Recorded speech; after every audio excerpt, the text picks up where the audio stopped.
Innovations. Ladies and gentlemen, please welcome on stage, Pablo Espiritu!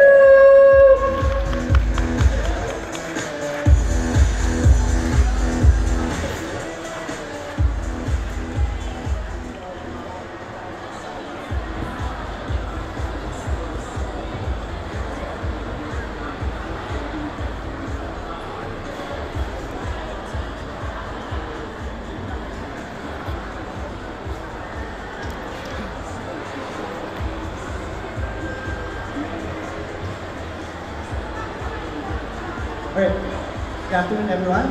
First off, I would like to welcome you to VR Philippines event, Reality Expo, where we showcase technologies and immersive technologies like augmented and virtual reality. And tamang-tama, no, we're in the cyber zone of SM North EDSA. Today I will be talking about the technologies of virtual reality and augmented reality and how we can apply this technology to improve our daily lives and particularly in learning. So as we all know, exponential technologies like artificial intelligence and automation are rapidly transforming the way we live.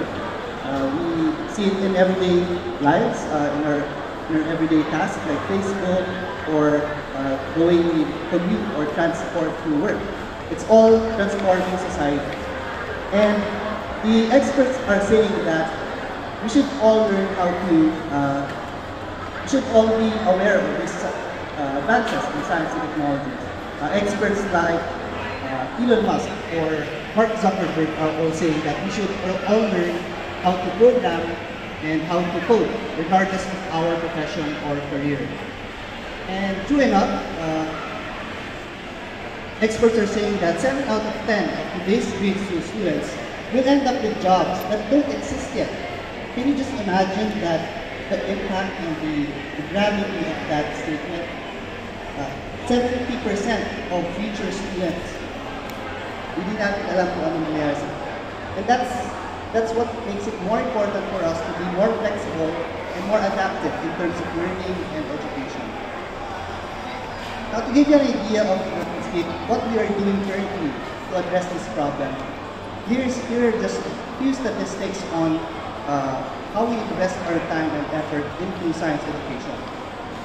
Singapore, for example, spends an average of 150 minutes per week on science education.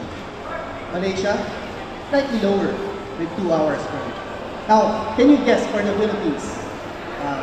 Can anyone guess? Lower or higher? Sino lower? Lower. Lower. Lower. Sino higher? Wala. But the sad reality is, we actually doubled that of Singapore. Now, if we begin to think about it, bakit ganun? Now, let's move on to the next statistic. So, Singapore produces 6,700 scientists per million. That's about 1 in every 150 citizens. That's a lot. Malaysia has 2,100, less than Singapore, but still a lot. And for the Philippines, I'm sure you're already experiencing it right now. We only produce 189 scientists per million. Now, the question is, if we're already spending twice the amount of time in the classroom, then what's the problem? Well, that's exactly the problem. We're spending too much time in the classroom and very little time in laboratories. In the Philippines, only 1 out of 10 Philippine schools have access to science and computer laboratories.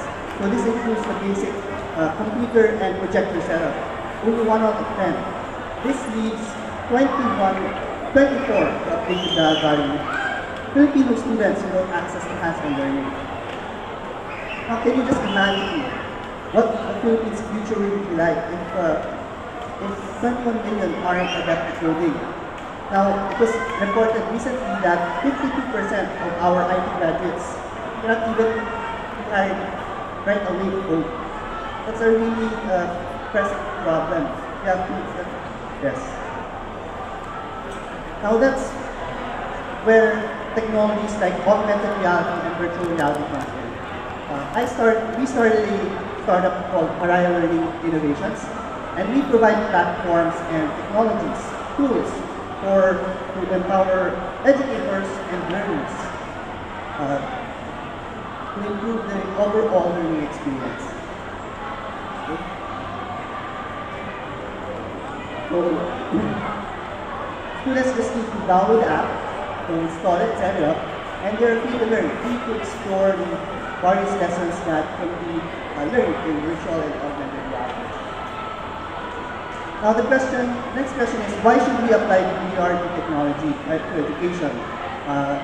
Currently we have solutions like blackboards, textbooks, and verbal communication for education. Why should we change it? And to answer that, let me quote a famous scientist, Einstein. He once said, famously said, the only source of knowledge is experience. And true enough, the overall experience of humanity has been the product of all our experiences, all our activities and progress as a race. And going back to virtual reality is a tool for users to experience any type of activity and an environment. So again, relating back to what Einstein said, now virtual reality can be a good source and a very useful source for any type of knowledge and experience. Now here are just 7 learning styles of students. The common notion is that all students are alike, that we all train students in the same way. We put them in classrooms, teach them the same curriculum over and over again, expecting the same results for the same people. But the truth is that each student is in his or her own way. And these learning styles are a measurement different these students are. So, visual is the learning of seeing things, seeing what's written on the blackboard, seeing things that happen in front of you. That is visual learning. Oral learning is learning with auditory cues, listening to your teacher, listening to an audiobook. That is all the learning. Verbal is verbal communication between two people communicating with words and overall transferring knowledge to one another using language. Physical is how we learn kinesthetically, applying knowledge firsthand with our hands and first-hand experience. Logical is with theoretical mathematics. It's more on paper, learning things on paper, exploring things by yourself in theory rather than application. And social is how we work together in groups. This is how groups work. Some people learn more when it's peer-to-peer learning. And lastly, solitary learning, how we learn by ourselves, exploring fields of knowledge and discovering things for ourselves and learning for ourselves. Now, virtual reality and augmented reality, these two immersive technologies have the potential to address all of these learning styles for every student to learn at their own pace and so that no child can be left behind. Now, how do we do this exactly? What do we provide the students with for them to learn on their own? So I chose robotics as a first example. Robotics is a wonderful way of teaching kids how to program and the fundamental laws of programming such as algorithm, data structures, and so on. By robotics, they are introduced into a gamified and playful way of learning. So in the video, the kid is happily playing with his toy, while at the same time he is learning the basics of programming and algorithms. As you can see, robotics is not just an effective way of teaching programming, but it is a very engaging, fun way to gain the interest of kids. But the sad reality for robotics kits is that they're very expensive.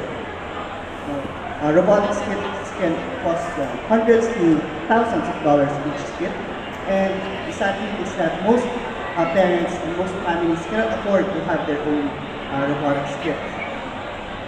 So again, hundreds of dollars, thousands of dollars. Now with virtual reality, students and children can have access to virtual objects. This called this a mirror of the trend of digital twinning. It's called. It means that users are provided with tools in virtual or augmented reality that they can interact with as if it were real. So in this example, the child or student interfaces with the robot, the virtual robot, and he or she can learn the same learnings that he can or she can achieve with the physical kit. So this is just one of the advantages of virtual and augmented reality, is the affordability and accessibility of otherwise expensive equipment. Next is chemistry. Chemistry is a peculiar subject. It's a very hard subject to learn without application. You can just imagine the chemistry reactions put on paper and presented to a child or student. He or she would not have any context at all on what it is. It's just random letters and numbers to him or her. And the true learning in chemistry is applying it for yourself, really exploring the chemical reactions and learning how different chemicals and mixtures react together. But the challenge with chemistry is that there are lots of hazards. So in this example, there are fires, chemicals, there are also glasswares, and there are also hazardous chemicals that can corrode and poison people. Now going back to immersive technologies, we can solve this problem with a danger-free environment. So in the same example, the child, explores the laws of chemistry, plays around with the chemicals in a non-intrusive way, such that they are never exposed to any type of danger or risks. And this is a huge advantage in that the kids won't be afraid of getting hurt or getting injured. And in that way, they can be free and really explore the different possibilities when it comes to chemistry. Next is space education. The Philippines over the past few years have been actively exploring space exploration with our first few satellites. And while it is very successful, there are still a few challenges. One, the cost. Satellite programs are very costly. In fact, the Diwata 1 program of the Philippines costed 1 billion pesos total. And imagine if a student wishes to create his or her own satellite, it would be rather impossible. Next is space. Once you send a satellite into space, once you launch it, there is no way of getting it back to repair it or to modify anything, to modify the code or design. In other words, it's a one-shot thing, and that is a huge challenge when it comes to learning. Learning is experienced with the trial and error process, and with the space environment, there's really no trial and error. There's no room for trial and error. It should be a sure thing, and with that limitation, learning is also limited. And lastly, there is no established formal aerospace education program here in the Philippines. And we can send satellites all we want, but without establishing a foundation for aerospace education here in the Philippines, we cannot be truly sustainable moving forward with space exploration. So, again, you can see the trend here of solving problems in education with immersive technologies. With this space labs, we can similarly transform the experience so that kids and students can have access to space technology without even spending millions of pesos for it.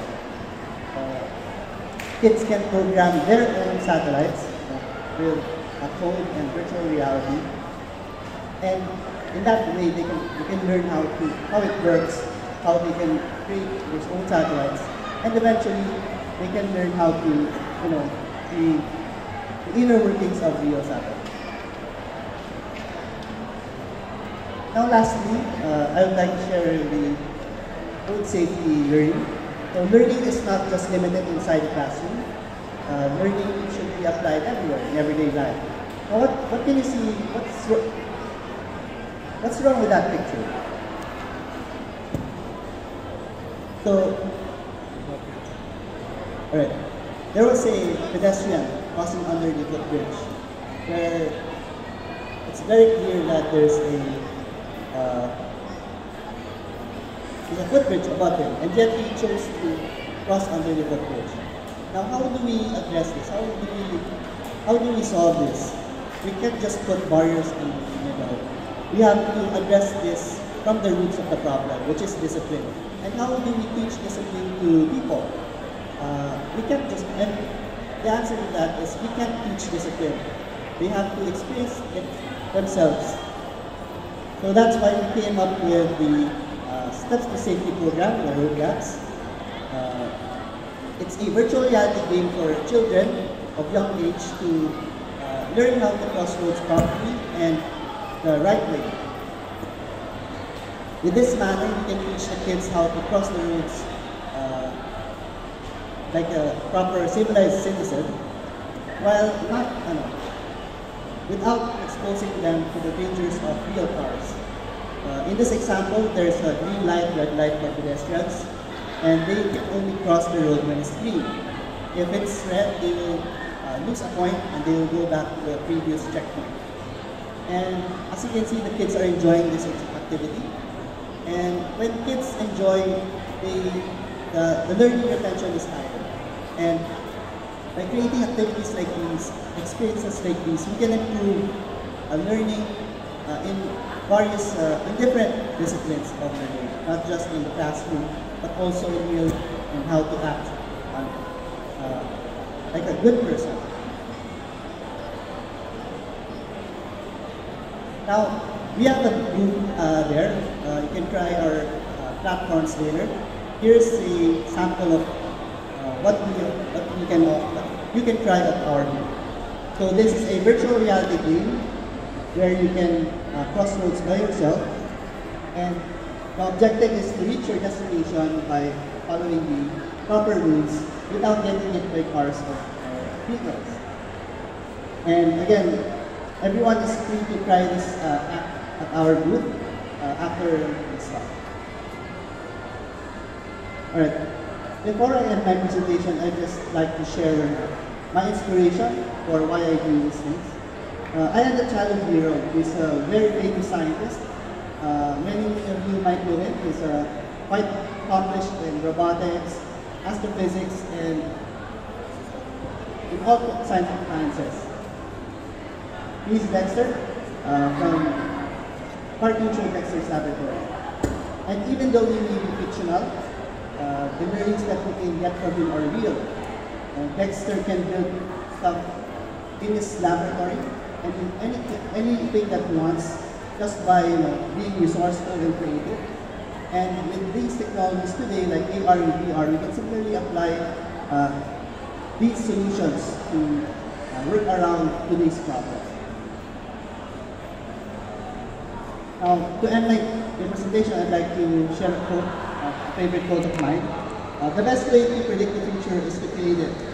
And by teaching kids today in virtual reality and augmented reality, we are very hopeful that in the future they can apply these learnings as future engineers and scientists in the real world. Thank you. Feel free to visit our booth. Thank you.